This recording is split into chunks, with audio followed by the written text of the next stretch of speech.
Good morning. Good morning എല്ലാവർക്കും ഉമ്മ. എനിക്ക് മാത്രം അത് വേണ്ട, എനിക്ക് ആവശ്യം. അപ്പോ ഇന്ന് ഞാൻ പീച്ചിങ്ങയും കൊണ്ടൊരു കുറച്ച് ചാറിലൊരു കറി, അതായത് പീച്ചിങ്ങ അതാ ചോറ് കളഞ്ഞ് വൃത്തിയാക്കി വെച്ചിട്ടുണ്ട്. പിന്നെ അതിന് വേണ്ട സാധനങ്ങൾ സബോള, മുളക് പൊടി, ഇത് നാളികേരം നിലക്കടലയും കൂടി അരച്ചതാണ്. 1 സ്പൂൺ നിലക്കടല, 1 സ്പൂൺ നാളികേരം, അത് അരച്ചതാണ് കേട്ടോ. ഇത് നല്ല മണം വരുന്നത് നാളികേരം, നിലക്കടല, പിന്നെ 1 സ്പൂൺ അതിനുള്ളിൽ ഇട്ട് അരച്ചു. അല്ല, 2 ഓരോരോ സ്പൂണ്. അങ്ങനെ അതായത് നമ്മുടെ എത്ര എടുത്തിരിക്കും, ഞാൻ ഒരു ചെറിയ പീച്ചിങ്ങല്ല, ഞാൻ മാത്രമല്ലേ കൂട്ടുള്ളൂ, അപ്പൊ അത്ര എടുത്തിട്ടുള്ളൂ. കൂടുതൽ എടുക്കുമ്പോ അതിനനുസരിച്ച് ക്വാണ്ടിറ്റി കൂട്ടാം. ബാക്കി സാധനം പറഞ്ഞില്ലേ, തക്കാളി, പച്ചമുളക്, കറിവേപ്പില. പച്ചമുളക് എന്താ എലി അടിച്ചിട്ടുണ്ടോ? എന്താക്കി വെച്ചിരിക്കണത്? അരിഞ്ഞു വെച്ചിരിക്കുക. ഓഹോ, അരിഞ്ഞു വെച്ചിരിക്കണം. ഇത് നീളത്തിൽ അരിഞ്ഞത്. അപ്പൊ അതെങ്ങനെ വേണമെന്ന് അറിയാം. പിന്നെ എരി കടിക്കില്ല. ഇതിപ്പോ ഞാൻ മാത്രം കൂട്ടുന്നതിനനുസരിച്ച് ഞാൻ വെക്കുന്നു. അപ്പൊ അതിനനുസരിച്ചാണ് ഞാനീ പറഞ്ഞത്. പിന്നെ ഉപ്പ്, മഞ്ഞപ്പൊടി, വേറെ ഇതിന് വെളുത്തുള്ളി, ഇഞ്ചി, കടുക് ഒന്നും വേണ്ട. ഒരു പച്ചക്കറി കടയാണ് ഈ നിൽക്കണത്. ഉരുളക്കിഴങ്ങ് എല്ലാ പച്ചക്കറിയും കഴിക്കണം. ഉരുളക്കിഴങ്ങ് ഞാൻ എന്ത് തീരുമാനിച്ചറിയോ, അച്ഛനോട് എല്ലാ പച്ചക്കറിയും കൊണ്ടുവച്ചിട്ടുണ്ട്. കൊത്തവര അച്ഛന് ഞാൻ എപ്പോഴും വീട്ടിലൊരു കാര്യം പറയാം, എന്താ അറിയാ, പീച്ചിങ്ങ, ഉരുളക്കിഴങ്ങ്, ക്യാരറ്റ്, ക്യാബേജ്, കയ്പയ്ക്ക, കൊത്തവര എല്ലാം കൊണ്ടുവച്ചിട്ടുണ്ട്. ഞാൻ ഓരോ ദിവസം വെച്ച് നീ കഴിക്കണം. അച്ഛൻ രാവിലെ അമ്മനെ കണ്ടിട്ട് എന്താ പറയണ്ടായിരുന്നു അറിയാ, അതാടാ ഉരുണ്ട് പോണൊരു തണ്ണിമത്തന്നു. കാര്യമായിട്ട് നുണയല്ല, എല്ലാം നുണയെന്ന് വിചാരിക്കരുത്. ഇതാ തണ്ണിമത്തം ഉരുണ്ട് പോകുമ്പോൾ അതാ എൻ്റെ അമ്മ പോണു, നോക്കി നടക്കാൻ പറയാം എവിടെയെങ്കിലും വീഴണ്ടാന്ന്. അമ്മ കാലെടുത്തെടുത്ത് വെച്ചിട്ടാണ് നടക്കുക, ഉരുണ്ടിട്ടല്ല. മനസ്സിലായില്ലേ? അത് അമ്മക്ക് തീരെ ഇഷ്ടമായില്ല. നിങ്ങൾക്ക് മനസ്സിലായല്ലോ, എക്സ്പ്രഷനിൽ മനസ്സിലായല്ലോ. അല്ല, ഈ ഉരുളക്കിഴങ്ങിന് കണ്ണും മൂക്കും വെച്ചിട്ടുള്ള പോലെ അമ്മേനെ സ്വർണത്തിന്റെ ചേച്ചി, തങ്കത്തിന്റെ ചേച്ചി എന്നൊക്കെ നമ്മുടെ കുടുംബക്കാരെ വിളിക്കുന്നുണ്ടല്ലോ. ഉരുളക്കിഴങ്ങിന് കണ്ണും മൂക്കും വെച്ചാൽ എങ്ങനെ ഉണ്ടാവും? അങ്ങനെ ഒരു അമ്പൂനെ സ്വർണത്തിന്റെ ചേച്ചിയാണ്, തങ്കത്തിന്റെ ചേച്ചിയാണെന്നൊക്കെ പറയുന്നുണ്ടല്ലോ. നിങ്ങളുടെ ഒരു കാര്യം മനസ്സിലാക്കണം, എന്നെയും ചെറുപ്പത്തിൽ എൻ്റെ അമ്മ ഇങ്ങനെയൊക്കെ എന്നെ പറയേണ്ടത്. തങ്കു, പൊന്നു, എന്നെ മാത്രമല്ല അവനെയും അനിയനെയും എന്നെയൊക്കെ ഇങ്ങനെ തന്നെ വിളിക്കുന്നത്. പിന്നെയാണ് എരുമേ, പോത്തേ, കുരങ്ങെന്നൊക്കെ വിളിക്കാൻ തുടങ്ങിയത്. അപ്പോൾ നമുക്ക് ഈ കിട്ടുന്ന ഇതിലൊന്നും നമ്മൾ അഹങ്കരിക്കരുത്. കാരണം എത്ര ഉയരങ്ങളിൽ പോവോ അത്രയും താഴേക്ക് വരാൻ ഭയങ്കര ചാൻസ് ആണെന്ന് ഞാൻ എൻ്റെ അനുഭവം കൊണ്ട് മനസ്സിലാക്കി. എന്നാലും ഒരുവിധം നല്ല കാലത്തൊക്കെ തങ്കു, പൊന്നു, സ്വർണം, മുത്തേ എന്നൊക്കെ വിളിക്കുന്നതായ അമ്മ പിന്നെ എരുമേ, പോത്തേ, കുരങ്ങേ, മണ്ടാന്ന് വിളിക്കാൻ തുടങ്ങിയത്. ഇത് 2 സ്നേഹമുള്ളവരെ വിളിക്കുന്നത് തന്നെയല്ലേ. അപ്പൊ നിങ്ങളൊരു കാര്യം ആലോചിച്ചോളൂ, നല്ലത് മാത്രമല്ല ഇങ്ങനെ കരുതൊക്കെ അമ്മേനെ വിളിച്ചോളൂ കേട്ടോ. ആണോ? പ്ലീസ് ഒന്ന് വിളിക്കൂ കേട്ടോ, എൻ്റെ ഒരു ആഗ്രഹം കൊണ്ടാണ്.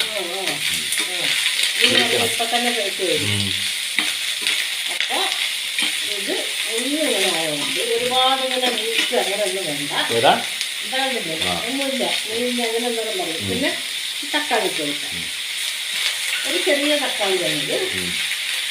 പിന്നെ നമുക്ക് പച്ചമുളക്. അമ്മ എന്ത് ഭംഗിയായിട്ട് അരിഞ്ഞു വെച്ചെടുക്കണം. അത് പിന്നെ കറിവേപ്പില. കറിവേപ്പില ഇങ്ങനെ മന്ത്രം ചെയ്ത് ജപിച്ചിടണം. അതല്ല, ഒന്ന് ഇട്ടാലേ അത് കളയേണ്ട ആവശ്യമൊന്നുമില്ല. അങ്ങനെ ഒരു വെളിതങ്ങ് ചേർന്നാണ്. കുറച്ച് ഉപ്പ്, ഉപ്പിലേക്ക് അധികം ഉപ്പ് വേണം, അത് കുറയും. അപ്പം ഇച്ചിരി ഉപ്പ്, അത് കല്ലുപ്പ്, കുറച്ച് മഞ്ഞൾപ്പൊടി,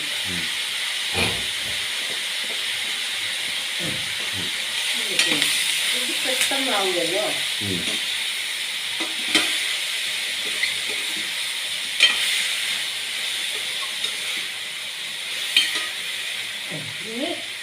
അതിനാവശ്യമുള്ള 1 സ്പൂൺ മുളക് പൊടി. 1 സ്പൂൺ മുളക്.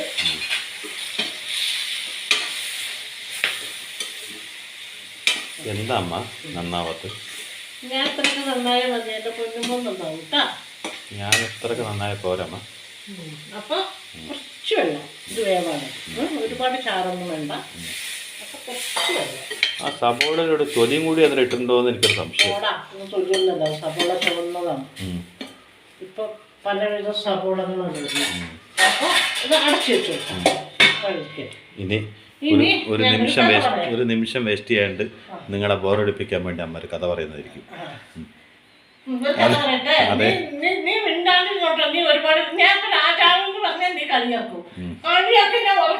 പക്ഷേ എനിക്കൊരു കാര്യം മാത്രം അമ്മേനോട് പറയാനുള്ളൂ. അമ്മ വലിയ വലിയ ആൾക്കാരുടെ കാര്യം മാത്രമേ പറയുള്ളൂ. അതൊരു ഭയങ്കരമായിട്ട് ഞാൻ ശ്രദ്ധിക്കുന്നുണ്ട്. എന്തറിയോ, ഒരു യാചകന്റെ കാര്യം, അല്ലെങ്കിൽ ഒരു പാവപ്പെട്ട കർഷകന്റെ കാര്യം, അല്ലെങ്കിൽ ഒരു നേരത്തെ ഭക്ഷണമില്ലാത്തവന്റെ കാര്യം ഒന്നും പറയാണ്ട് കഥയിൽ എവിടെ നോക്കിയാലും ഒരു രാജാവ്, എവിടെ നോക്കിയാലും എല്ലാം ജ്ഞാനം നിറഞ്ഞൊരു ഋഷി. എന്തൊരു കഷ്ടമാണ് എൻ്റെ അമ്മ. അങ്ങനെ ചെയ്യരുതമ്മ. നമ്മൾ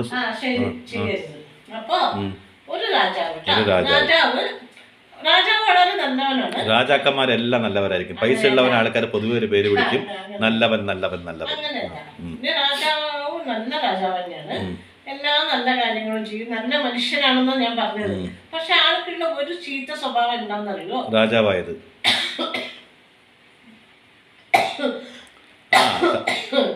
ഒരു ചീത്ത സ്വഭാവം എന്താണ്? എന്ത് കാര്യം രാജാവ് ചെയ്യും, ആരെന്ത് സഹായം എന്തോ ആയാലും ഒക്കെ ചെയ്യും. പക്ഷെ അതിലൊക്കെ അയാൾക്കൊരു പ്രശസ്തി വേണം. ഒരു പ്രശസ്തി വേണം എന്നുള്ളത് ആളുടെ മനസ്സിലെ ഒരു ഇതാണ്. ആ ഒരു ചീത്ത സ്വഭാവം. ഇപ്പൊ ഫോർ എക്സാമ്പിൾ ഞാനൊരു എക്സാമ്പിൾ ചോദിക്കാം. ഇപ്പൊ ആള് ഒരു രാജാവ് ഒരു റാണിയെ കല്യാണം കഴിക്കുകയാണ്. കല്യാണത്തിനോട് കൂടി ആൾക്ക് പ്രശസ്തി വേണം. അതൊക്കെ അങ്ങനത്തെ കാര്യമല്ല. ഇപ്പൊ ആൾക്ക് ഒരു കുട്ടി ഉണ്ടാവുകയാണ്. ആ കാര്യത്തിൽ അയാൾക്ക് പ്രശസ്തി വേണം. അതിലും നിൽക്കുന്നൊക്കെ എന്തിനും പ്രശസ്തി വേണമെന്ന് പറഞ്ഞാൽ അതാണ് കുട്ടിയത്. അങ്ങനെയല്ല. ഇപ്പൊ ആള് കൊറേ എന്താണ് പറയാ, വിവാഹം എന്താ പറഞ്ഞ അതന്നെ ആള് കുറെ കല്യാണം കഴിക്കും, അതൊക്കെ നടത്തി കൊടുക്കും. അവിടെ പ്രത്യേകിച്ച് പറയും ഇത് രാജാവിന്റെ വക എന്ന് പോയിട്ടിടാം. അതെന്തിനാ? പ്രശസ്തിക്ക് വേണ്ടിട്ട്. അതുപോലെ എന്തെങ്കിലുമൊക്കെ ഒരു നല്ല സഹായങ്ങൾ വേണ്ട, എന്തെങ്കിലും കുറെ പേർക്ക് എന്തെങ്കിലും ചെയ്യുകയാണെങ്കിൽ അവിടെയും പറയും രാജാവിന്റെ വക എഴുതണം. ഇപ്പൊ ഒരു അന്നദാനം ചെയ്യാണ്, ഒരു കല്യാണം നടത്തുകയാണ്, അല്ലെങ്കിൽ ഒരു എന്താ വേലയോ നേർച്ചയോ പൂരോ എന്നൊക്കെ പറയില്ലേ, അങ്ങനെ ആഘോഷങ്ങൾക്കൊക്കെ ആളുടെ പേര് അവിടെ എഴുതി വെക്കണം. അത് രാജാവിന്റെ വക എന്നവിടെ രാജാവിന്റെ വക. ഞാൻ രാജാവിന്റെ വക എന്ന് എഴുതി ചേർക്കും. കാരണം എന്താ പറഞ്ഞാൽ അങ്ങോട്ടൊരു പ്രശസ്തി വേണം. എന്താ പറഞ്ഞാൽ ഇത് രാജാവാണ് ചെയ്തത് എന്ന് 10 ആൾ അറിയണം. എന്ത് കാര്യം ചെയ്യുകയാണെങ്കിലും പ്രശസ്തി വേണം. അപ്പൊ മൂപ്പര് ശരിക്കും പറയുകയാണെങ്കിൽ ഒരു SP ആണ്. സ്വയം പുകഴ്ത്തി എന്നൊക്കെ പറയില്ലേ? സ്വയം പുകഴ്ത്തല്ല, മറ്റുള്ളവരെ കൊണ്ട് പുകഴ്ത്തിപ്പിക്കുക. അപ്പൊ എന്താ പറഞ്ഞാൽ എല്ലാ നല്ല കാര്യങ്ങളും ചെയ്യുകയാണെങ്കിലും ആ പേര് അവിടെ വേണം ആൾക്ക്. എന്താ പറഞ്ഞാൽ ഇത് ഇന്ന ആളാണ് ചെയ്തത്, ഈ രാജാവ് അത്ര നല്ലവനാണ്, എന്തൊക്കെ കാര്യങ്ങളാ ചെയ്യുന്നത് കണ്ടോ, അങ്ങനെ ആൾക്കാർ പലരും പുകഴ്ത്തണം. അപ്പൊ അതിനു വേണ്ടിട്ട് എന്നെ പോലെ മറ്റാർക്കും ആ പ്രശസ്തി കിട്ടരുത്. വേറെ രാജാക്കന്മാരുണ്ടാവുമല്ലോ, അവർക്കൊന്നും കിട്ടരുത്. അത്രയും കാര്യങ്ങൾ ഞാൻ ചെയ്യണം. ചെയ്യുന്ന കാര്യങ്ങളൊക്കെ നല്ലതാണ്, പക്ഷെ അയാളുടെ മനസ്സിലെ വിചാരമാണ് തെറ്റ്. എന്താ പറഞ്ഞ പുകഴ്ത്തൽ കിട്ടണം, എനിക്ക് പ്രശസ്തി വേണം എന്നുള്ളത്. മറ്റുള്ള കാര്യങ്ങൾ ചെയ്യണതൊന്നും ഒരു തെറ്റല്ല. ഏത് രീതിയിൽ ചെയ്താലും അത് നല്ല കാര്യം തന്നെ. അതിന് ഇങ്ങോട്ട് ഈ പേരൊന്നും എഴുതി വെച്ചില്ലെങ്കിലും നാട്ടിലുള്ള ആൾക്കാർ നല്ല ആൾക്കാർ ചെയ്യുന്ന കാര്യങ്ങൾ പുകഴ്ത്തി പാടും അല്ലേ? പക്ഷെ അത് ആ രാജാവിന് അറിയിട്ടേ അത്രയ്ക്കുള്ള എന്താ പറയാ, അങ്ങനെ ഒരു ബുദ്ധി ഇല്ലായിരിക്കാം, അങ്ങനെ വിചാരിക്കാം. അപ്പൊ ആള് ചെയ്യുന്ന നല്ല കാര്യങ്ങളൊക്കെ സ്വയം മൂപ്പര് ബന്ധാവെന്നുള്ള ആ ഒരു ചിന്തയും കൊണ്ട് അതിന് ഫലം ഇല്ലാണ്ട് പോയി. അങ്ങനെയാണ്. അപ്പൊ അങ്ങനെയല്ലേ ഇപ്പൊ നമ്മളൊരാൾക്കൊരു കാര്യം ചെയ്യുമ്പോ അതുപോലെ അങ്ങനെ ഇരിക്കുമ്പോ ഒരു ദിവസം മന്ത്രിയോട് ആലോചിക്കാണ്, ഞാൻ ഇത്രയൊക്കെ നല്ല കാര്യങ്ങളൊക്കെ ചെയ്തു, ജീവനോടെ ഇരിക്കുമ്പോ ഞാൻ കുറെ ആൾക്കാർ നല്ലത് പറയുന്നതൊക്കെ കേട്ടു. പക്ഷെ എന്റെ കാലം കഴിഞ്ഞാലും എന്റെ തലമുറയായിട്ട് ഈ പേര് നിലനിൽക്കണം. അതിന് ഞാൻ എന്താ ചെയ്യേണ്ടത്? പ്രശസ്തി അവിടെ ഉണ്ടാവണം. ആ പ്രശസ്തി എനിക്ക് നിലയ്ക്കണം. എന്റെ തലമുറകൾ വളർന്നു വരുമ്പോൾ നിലനിൽക്കണം. ഓക്കെ. അപ്പൊ നീ എന്റെ ടീച്ചറാ. അപ്പൊ അങ്ങനെ ആലോചിക്കുമ്പോ മന്ത്രി ആലോചിച്ചിട്ട് പറയും, അതെ നമുക്കൊരു നല്ല ശില്പകലയൊക്കെ ആയിട്ടുള്ള വളരെ പ്രസിദ്ധമാവണം എന്നോടും, അങ്ങനെയുള്ളൊരു അമ്പലം കിട്ടിയാലോ. അത് നല്ല കാര്യമാണല്ലോ, കാലാകാലത്തോളം നിലനിൽക്കുമല്ലോ. അത് കാണുമ്പോഴൊക്കെ ആൾക്കാർ പറയുമല്ലോ ഇന്ന രാജാവ് വളർന്നതാണെന്നുള്ളത്. അത് നല്ല കാര്യമാണെന്നും പറഞ്ഞ് അത് ആ അമ്പലം പണിയാനുള്ള എല്ലാ തയ്യാറെടുപ്പുകളും നടത്തി പല പല രാജ്യങ്ങളിൽ നിന്നൊക്കെ ശില്പികളൊക്കെ വരുത്തി അങ്ങനെ അമ്പലം പണിയാൻ തുടങ്ങി. അങ്ങനെ കുറച്ച് കഴിഞ്ഞപ്പോൾ അമ്പലം വേഗം പണി തീർത്തു. അതിന് നല്ല ദിവസം നോക്കി അമ്പലം ഉദ്ഘാടനം ചെയ്യുമല്ലോ, അത് ചെയ്യേണ്ട സമയം അതൊക്കെ നോക്കി എല്ലാം സമാധാനമായി. രാജാവ് വളരെ മനസ്സമാധാനമായി. ഇങ്ങനെയൊന്നും ആയല്ലോ, അതുകൊണ്ട് മനസ്സമാധാനത്തോടെ. അപ്പൊ ആ രാജാവ് ഒരു കാര്യം ചെയ്തിട്ടുണ്ട്, എന്തറിയോ? ഈ അമ്പലത്തിന്റെ ഒരു ഭാഗത്ത് ഒരു ഫലകം എഴുതി വെച്ചിട്ട് അതിന് കൊത്തിവെക്കാൻ പറഞ്ഞു ഈ രാജാവിന്റെ വിലാസം, അതായത് അഡ്രസ്. ഈ രാജാവിന്റെ കാലഘട്ടത്ത് ഇന്ന രാജാവ് പണിതതാണ്. അപ്പൊ അത് എങ്ങനെ വേണമെന്ന് പറഞ്ഞാൽ അമ്പലം കാണാൻ വരുന്ന ആദ്യം അത് കാഴ്ചയായിട്ട് കാണണം. അപ്പോഴല്ലേ ഇന്ന രാജാവാണ് അത് ചെയ്തു എന്നുള്ളത് ആൾക്കാരത് പെട്ടെന്ന് വായിക്കാൻ. ആര് വന്നാലും ദൃഷ്ടി അങ്ങോട്ട് പതിയണം, അത്ര ആകർഷണമായിട്ട് ഉണ്ടാവണം അത് എന്ന് പറഞ്ഞിട്ട് ആ രീതിയിൽ അങ്ങോട്ട് പണിതു. എന്നിട്ട് നല്ല ദിവസമൊക്കെ നോക്കി. അപ്പൊ രാജാവിന് സന്തോഷമായി. അമ്പലത്തിൽ വരുന്നവർ ആദ്യം കാണുമ്പോ ആ ലിപികളിൽ ഇങ്ങനെ കൊത്തിവെച്ചത് നന്നായി കാണാം. അപ്പൊ ആൾക്ക് സന്തോഷമായി. അത് നിശ്ചിന്തമായി കിടന്നുറങ്ങി. ഇനി കുറച്ച് ദിവസം കഴിഞ്ഞാൽ ആ നല്ല ദിവസം അമ്പലം ഉദ്ഘാടനം ചെയ്യല്ലേ. അന്ന് രാജാവിനൊരു സ്വപ്നത്തിൽ എന്താ കാണുന്നതറിയോ? ഒരാൾ വന്നിട്ട് ഈ രാജാവ് എഴുതി വെച്ച ഇതില്ലേ, കൊത്തിവെച്ച പേര്, അത് മാറ്റിട്ട് അവിടെ വേറെ ഒരാളുടെ പേര് എഴുതി. ഇത് ഒരാളുടെ രൂപത്തിൽ കാണുകയാണ് രാജാവിന്. ചിലപ്പോൾ അത് ദൈവമായിരിക്കാം. സ്വപ്നത്തിൽ കാണുകയാണ്. വന്നിട്ട് അതിനെ മാറ്റിയിട്ട് അത് മാറ്റി കളഞ്ഞിട്ട് അവിടെ വേറൊരാളുടെ പേര് എഴുതി എന്നുള്ളത് സ്വപ്നത്തിൽ കണ്ടു. സ്വപ്നത്തിൽ കണ്ടപ്പോൾ ആൾക്ക് വല്ലാതെ ഞെട്ടി ഉണർന്നു. അപ്പൊ ആൾക്ക് തോന്നി, ദൈവം ഇതെന്താ സംഭവിച്ചു? അത് സ്വപ്നമായിരുന്നു അല്ലേ. പിന്നെ ആൾക്ക് സമാധാനമില്ല. നേരം പുലർന്നാൻ വേണ്ടി കാത്തിരുന്നിട്ട് നേരം പുലർന്നത് അമ്പലത്തിലേക്ക് പോയിട്ട് അമ്പലത്തിൽ പോയിട്ട് നോക്കിയപ്പോൾ സത്യത്തിൽ അത് സ്വപ്നമായിരുന്നില്ല. അവിടെ ഈ രാജാവിനെ എഴുതി വെച്ചാൽ നമുക്ക് മാറ്റിയിട്ട് വേറെ ഒരാൾക്ക് പെട്ടെന്ന് എഴുതാം. പക്ഷെ ഇത് കൊത്തിവെക്കുന്നത് അങ്ങനെ മാറ്റാൻ പറ്റില്ലല്ലോ. അപ്പൊ അവിടെ ഒരു സ്ത്രീയുടെ പേരും വിലാസം എഴുതിയിട്ടുണ്ട്. നേത്രാവതി എന്ന് പറഞ്ഞിട്ട് അവരുടെ അഡ്രസ്സും കൂടി എഴുതിയിട്ടുണ്ട്. അപ്പൊ ഈ അമ്പലം അവർക്ക് സ്വന്തമായില്ലേ? കേക്ക്. അപ്പൊ രാജാവ് വിചാരിച്ചു, ഇതെന്താ സംഭവിച്ചു? അത് ശരി, ഇത് ദൈവമാണല്ലേ എന്റെ സ്വപ്നത്തിൽ വന്നിങ്ങനെ. അപ്പോ ഇതിലെന്തോ ഒരു കാര്യം ഉണ്ടല്ലോ എന്ന് രാജാവ് പറഞ്ഞു. ഈ നേത്രാവതി എന്ന് പറഞ്ഞ ഇവരുടെ ഈ വിലാസം അതിലുണ്ടല്ലോ. അപ്പൊ അത് അന്വേഷിക്കാൻ പറഞ്ഞു. കുറേ ഈ ആൾക്കാർ പോയി അന്വേഷിക്കുന്നതൊക്കെ എവിടെ അറിയോ? വലിയ വലിയ ഭവനങ്ങളിൽ. കാരണം ഈ അമ്പലത്തിൽ പേരെഴുതി വെക്കണം എന്നൊക്കെ പറഞ്ഞാൽ വലിയ ആളാവുന്നല്ലോ. അപ്പൊ ഇതുകൂടി നോക്കണ്ടേ ഇതിന്റെ ഇടയിൽ. അമ്പലം പണിയുടെ ഇടയ്ക്ക് അമ്മ ഇത് മറക്കരുതല്ലോ.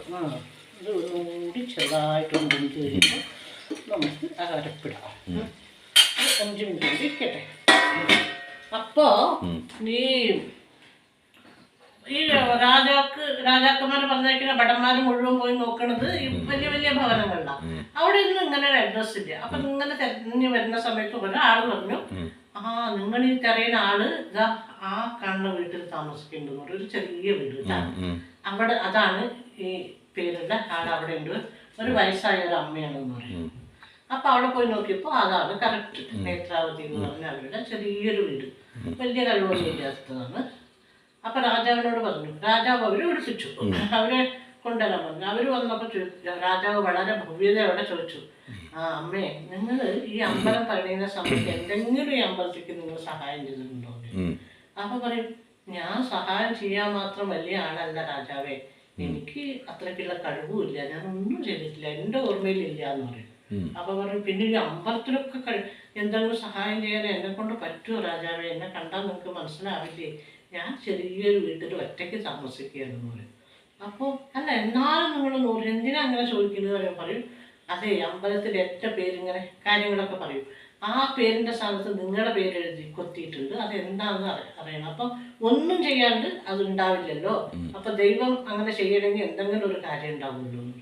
അപ്പോൾ ഇവർ നിങ്ങളൊന്ന് ആലോചിച്ച് നോക്കൂ, നിങ്ങൾ എന്തെങ്കിലും ചെയ്തിട്ടുണ്ടോ എന്ന് ആലോചിച്ച് നോക്കിയിട്ട് എനിക്കൊന്നും കിട്ടുന്നില്ല രാജാവേ, ഞാൻ ഒന്നും ചെയ്തിട്ടില്ല ഈ അമ്പലത്തിന് വേണ്ടിയിട്ട്, ഞാൻ ഈ പരിസരത്തേക്കേ വന്നിട്ടില്ല എന്ന് പറയും. അപ്പോൾ എന്നാലും ഒന്ന് ആലോചിച്ച് നോക്കൂ പറയുമ്പോൾ ആലോചിച്ച് നോക്കുമ്പോൾ ഇവർ പറയും, എനിക്ക് ഒരു കാര്യം മാത്രം ഓർമ്മയുണ്ട്. എന്താന്ന് പറഞ്ഞാൽ ഈ അമ്പലം പണിയുന്ന സമയത്ത് കല്ലുകളൊക്കെ കൊണ്ടുവരുന്നു.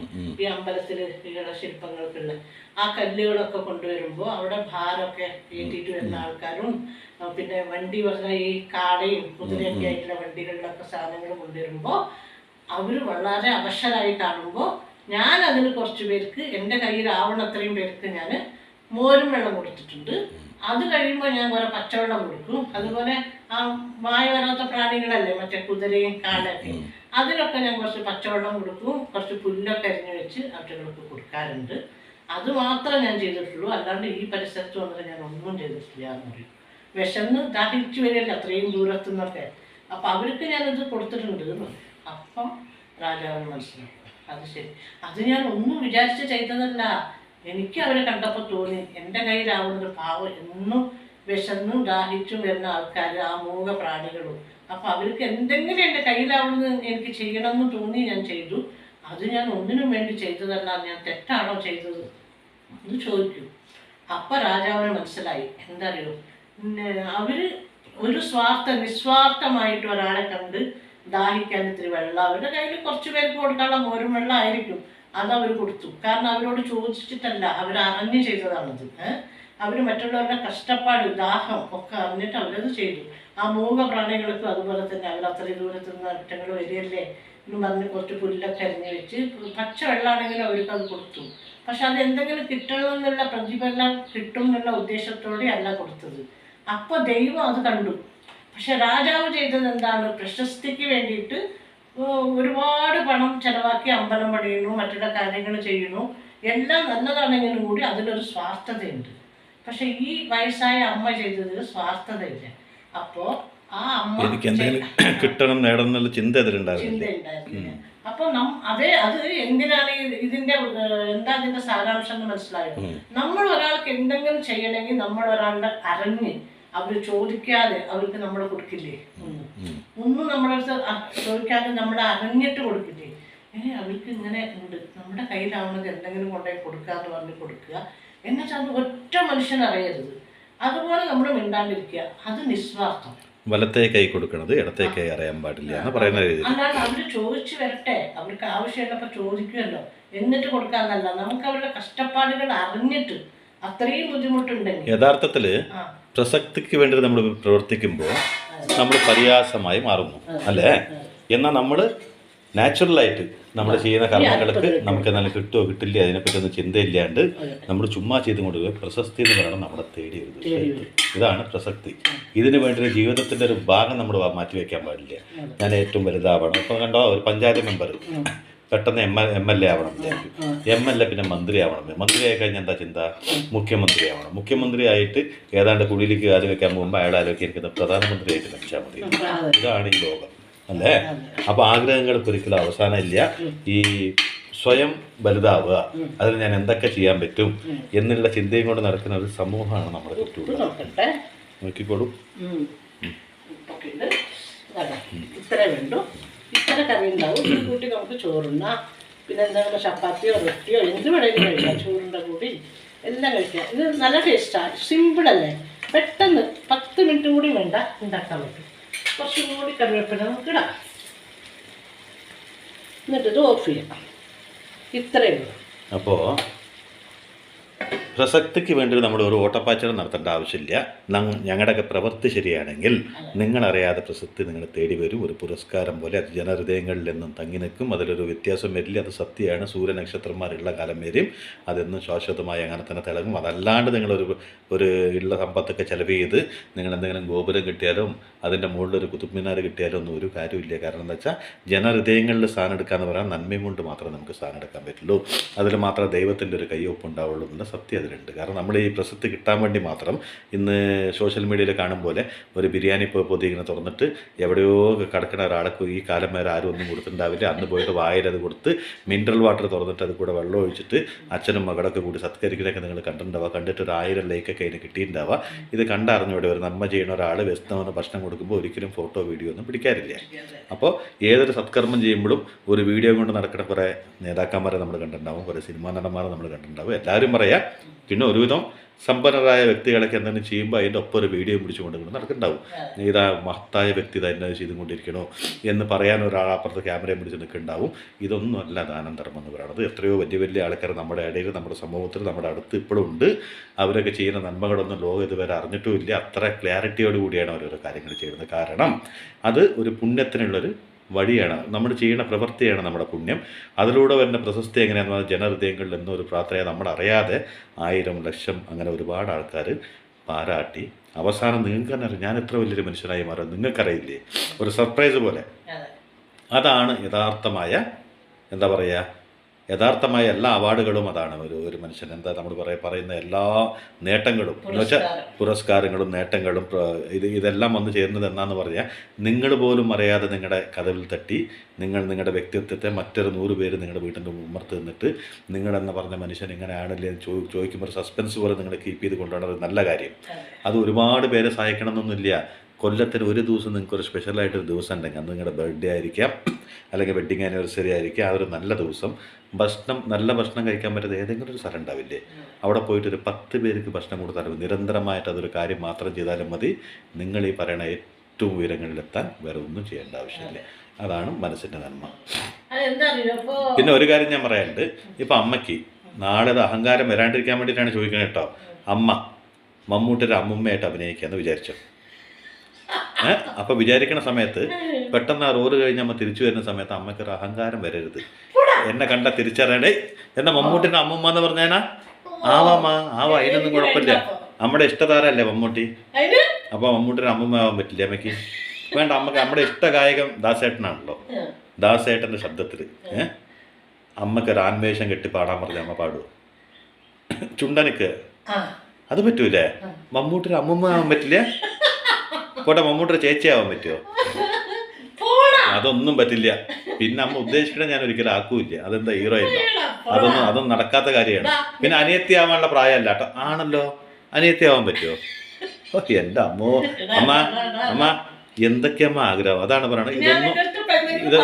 ഇതൊന്നും അത്ര നല്ലതല്ല. നോക്കൂ, നമ്മൾ സാധാരണമായിട്ട് ജീവിച്ചിട്ട് ഇതുപോലെ സാധാരണയായിട്ട് പുഞ്ചിരിച്ചൊക്കെ പോയാൽ മതി. ഇനി മമ്മൂട്ടിയുടെ അമ്മമ്മയായിട്ട് പല്ലൊക്കെ അവർ തട്ടിക്കൊഴിക്കും. ചിലപ്പോൾ ഈ പല്ലൊന്നും പറ്റില്ല വന്നത് എന്നിട്ട് മുറുക്കാനൊക്കെ വായിലിട്ട് തന്ന് മമ്മൂട്ടിയുടെ അമ്മമ്മയായിട്ട് അവിടെ ഇരുത്തിന്ന് വെച്ചാൽ അത് കഴിഞ്ഞ് അമ്മ അങ്ങോട്ട് വന്നിട്ട് ഞാൻ അമ്മ എന്ന് വിളിച്ച അമ്മ അങ്ങോട്ട് തിരിഞ്ഞിട്ട് പോയാൽ എൻ്റെ സ്ഥിതി എന്താവെന്ന് ആലോചിച്ച് നോക്കമ്മ. പിന്നെ ഞങ്ങളുടെ കുടുംബം അവിടെ ഉണ്ട്, മനസ്സിലായില്ലേ? സാധാരണക്കാരൻ്റെ കുടുംബം, മനസ്സിലായില്ലേ? ഒരു സാധാരണ യൂട്യൂബ് അതിൽ സാധാരണക്കാരായ കുറച്ച് ആൾക്കാരുണ്ട്. അവര് പിന്നെ എവിടെ പോയിട്ട് അമ്മനെ തെരയും? തിയേറ്ററിൽ പോയിട്ട് തിരിയാൻ പറ്റും? മമ്മൂട്ടിയുടെ കൊല്ലത്തിനോ 2 കൊല്ലത്തിനോ ഒരു സിനിമ വരുമ്പോൾ അതിലൊരു അമ്മമ്മയുണ്ട് പറഞ്ഞിട്ട് ചുമ്മാ ഒരു എക്സാമ്പിൾ ഇട്ട് നോക്കിയതാണ്. ഇവിടെ പരീക്ഷിക്കാൻ എന്താ വെള്ള റാറ്റാടാ ഞാൻ? വെള്ള അല്ലയോ സയന്റിസ്റ്റുമാർ ഉപയോഗിക്കണത്? അല്ല, പിന്നെ ചൈനക്കാരൻ്റെ ഒരു കുപ്പായ ഉണ്ടെന്നാണ് ഇന്ത്യക്കാരെയാണ് ഞാൻ പറയും. അപ്പൊ ഇത്തിരി മാത്രം ഉള്ളത് മൂക്ക് കൂടെ വലിക്കാനുള്ളതുണ്ട്. നിങ്ങളൊക്കെ വരികയാണെങ്കിൽ ഇന്നൊന്നും തരില്ല. അല്ല, നിങ്ങൾ അവര് വരികയാണെങ്കിൽ ഞാൻ അവർക്ക് വെച്ചു കൊടുക്കും. അപ്പൊ ഓക്കേ, അപ്പൊ നിങ്ങൾ വരികയാണെങ്കിൽ ഞാൻ ഒന്നും തരില്ലെന്ന് പറയണ്ട. അങ്ങനെ ഒന്നും അല്ല കേട്ടോ, എന്ത് വേണമെങ്കിലും തരൂ കേട്ടോ. അപ്പൊ നമ്മുടെയൊക്കെ എന്താ നമ്മുടെ ജീവിതത്തിലെ എല്ലാ വീഴ്ചകളും നമ്മുടെ പ്രവൃത്തി കൊണ്ടുണ്ടാവട്ടെ, നമ്മുടെ നന്മയുള്ള മനസ്സുകൊണ്ട് ഉണ്ടാവട്ടെ. ആ നന്മയുള്ള മനസ്സിലൂടെ നമ്മൾ സ്വയം പ്രകാശിക്കട്ടെ. അല്ലാതെ വേറൊന്നും ഈ ലോകത്ത് ശാശ്വതമല്ല എന്ന് പറഞ്ഞുകൊണ്ട് ഇന്നത്തെ ഒരു വീഡിയോ നല്ലൊരു മെസ്സേജാണ്, ഒരു ഗുഡ് മെസ്സേജാണ്. കുടുംബത്തെ മറന്ന്, നമ്മളെ മറന്ന്, സ്വയം മറന്ന്, ആണായാലും പെണ്ണായാലും എന്തിനോ തേടി നടക്കുന്നതിനുള്ളിൽ നഷ്ടപ്പെട്ടു പോകണം. ചിലപ്പോൾ ഒരു കുടുംബമായിരിക്കുക, ചിലപ്പോൾ നല്ല സ്നേഹബന്ധങ്ങളായിരിക്കുക, ചുറ്റുവട്ടങ്ങളായിരിക്കുക, നമ്മളെ സ്നേഹിക്കുന്ന മനുഷ്യന്മാരായിരിക്കുക. അതൊക്കെ കഴിഞ്ഞ് എവിടെയോ കിട്ടുന്ന ചെറിയൊരു ട്രോഫിക്ക് വേണ്ടി സ്വന്തം ജീവിതം തുറച്ചിട്ട് ഒരു കാര്യമില്ല. അതിൽ ശരിക്കും പറഞ്ഞൊരു ചായ വെച്ച് കുടിക്കാനും കൂടി നമുക്ക് പറ്റില്ല. അതിനേക്കാളും നല്ല ജനഹൃദയങ്ങളിൽ എന്നും സ്ഥാനം പിടിക്കുന്ന നല്ല ചെറിയ കാര്യങ്ങൾ ചെയ്തിട്ട് ആ ചെറിയ കാര്യങ്ങളുടെ ഉയരങ്ങളിലെത്തുക. ജനഹൃദയങ്ങൾ ഒരിക്കലും നിലയ്ക്കാത്തൊരു സൂര്യനെ പോലെ, എന്നും ജ്വലിക്കുന്നൊരു സൂര്യനെ പോലെ, അതുപോലെ എന്നും തിളങ്ങി നിൽക്കണമെങ്കിൽ ജീവിതത്തിൽ ഒരുപാട് കാര്യങ്ങളൊന്നും ചെയ്യുന്നില്ല. എപ്പോഴെങ്കിലും നിങ്ങൾക്കൊരു ചെറിയ നല്ല കാര്യങ്ങൾ ചെയ്യുമ്പോൾ അത് ചെറിയ നല്ല കാര്യങ്ങൾ ഒരു ദിവസം ഒരു വലിയ കാര്യമായി മാറും. അത്രമേ ഉള്ളൂ. അപ്പം നിങ്ങളുടെ ജീവിതത്തിൽ ഏതെങ്കിലും വിശേഷ ദിവസങ്ങൾ അതിന് വേണ്ടി തിരഞ്ഞെടുക്കുക. ഇതൊക്കെ എൻ്റെ അമ്മ എനിക്ക് പറഞ്ഞു തന്നെ ഞാൻ അമ്മയ്ക്ക് പറഞ്ഞു കൊടുക്കുകയാണ്. അതെ, എല്ലാത്തരും അതേന്ന് പറയുന്നത് അമ്മ. അപ്പോൾ ഈ ഡ്രസ്സ് കണ്ടിട്ട് നിങ്ങളുടെ ചൈനക്കാരെന്ന് വിചാരിക്കരുത്. നിങ്ങളുടെ അതേ അമ്പു ചേച്ചിയാണ്, അമ്പുജമ്മയാണ്. ഈ വേറെ ഒരു ദേശത്തു നിന്നും വന്നൊരു വ്യക്തിയല്ല. This is your Ambujakshamma. പോടാ. അപ്പൊ ആർക്കും ഒന്നും തരില്ല. ബായ്. അവര് വരട്ടെ. അപ്പൊ അപ്പൊ കൊടുക്കും. അപ്പൊ ബൈ. ബായ്. ഇനി ചൈനയിൽ വെച്ച് കാണാം.